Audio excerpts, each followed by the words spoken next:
This is the Teen Murti Bhavan located in New Delhi. It used to be the residence of former Prime Minister Jawaharlal Nehru. After his death, it became the Nehru Memorial Museum and Library, and it remained as the Nehru Memorial Museum and Library for a long time. But Nehru wasn't the only Prime Minister who ruled this country. There have been other Prime Ministers whose immense contributions have made India what it is today. But their stories have rarely been brought out in the open. The milestones that India achieved under different leaders have rarely found their due place in the pages of history. With just memorials for Nehru and the Gandhi family, it seemed as if no other leader served this country as Prime Minister. Until April 14, 2022, when the Pradhan Mantri Sangrahalaya was inaugurated. The Pradhan Mantri Sangrahalaya is a state-of-the-art high-tech museum showcasing the story of former Indian Prime Ministers and their contributions in the making of independent India.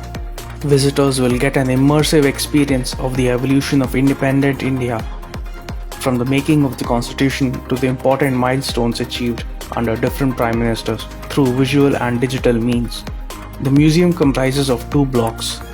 Block 1 is the Teen Murti Bhavan showcasing the journey of India's first Prime Minister, Jawaharlal Nehru. Block 2 is the newly constructed block, which houses the galleries of other Prime Ministers. What is worth mentioning is that no tree was felled or transplanted during the course of constructing the new buildings. To make the Sangrahalaya interactive and engaging, new age technologies like VR, AR, and robotics have also been combined. Visitors are given dedicated audio sets for them to listen and watch various stories. The multilingual audio guide system is currently functional in English and Hindi and will be expanded to 21 Indian languages and 6 international languages. As one enters the museum, the person is transported back in time to witness India's freedom struggle. The making of the Constitution, the unification of India are the other themes present in the ground floor of Block 1. The first floor of Block 1 has slices from Nehru's life from his birth to death. The India-Pakistan War, Indo-China War and other conundrums that India's first Prime Minister faced are showcased in the audio-visual format. The building of IITs, public sector units and other significant contributions of Nehru have also been highlighted.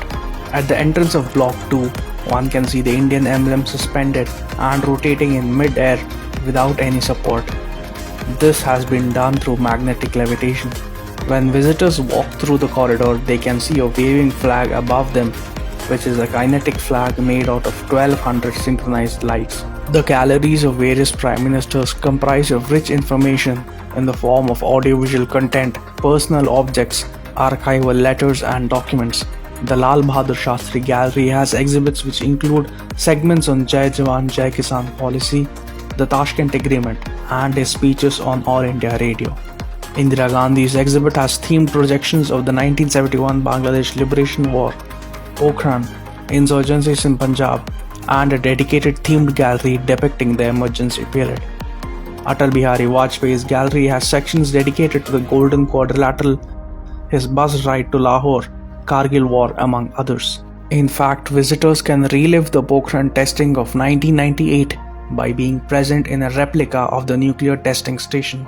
But what is worth mentioning is the fact that there is a volley of content on some of the underrated Prime Ministers of this country like P.V. Narasimha Rao, I.K. Gujral, Gulzari Lal Nanda, H.D. Deve Gowda, Chandrasekhar, and V.P. Singh. The museum consists of galleries based on the size of their leadership and not by the size of their tenures. In total, there are 43 galleries with audiovisual content of 8 hours. There is an immersive room called Time Machine where visitors travel back in time to witness India's nuclear journey. There is also a gallery where visitors are taken through what India will look like in 2047. Visitors can also share their vision for India 2047 digitally. There is an exhibit called Sketch and Bring a Mission to Life, which lets kids draw and complete missions such as Mangalyaan and Chandrayaan, where they learn while having fun. People can also take a stroll and selfie with the Prime Minister of their own picking. In short, the museum has all elements that can engage people from kids to elders. As India enters the Amrit Kal, the PM Sangrahalaya stands as a fitting tribute to the leaders who have shaped the journey of modern India.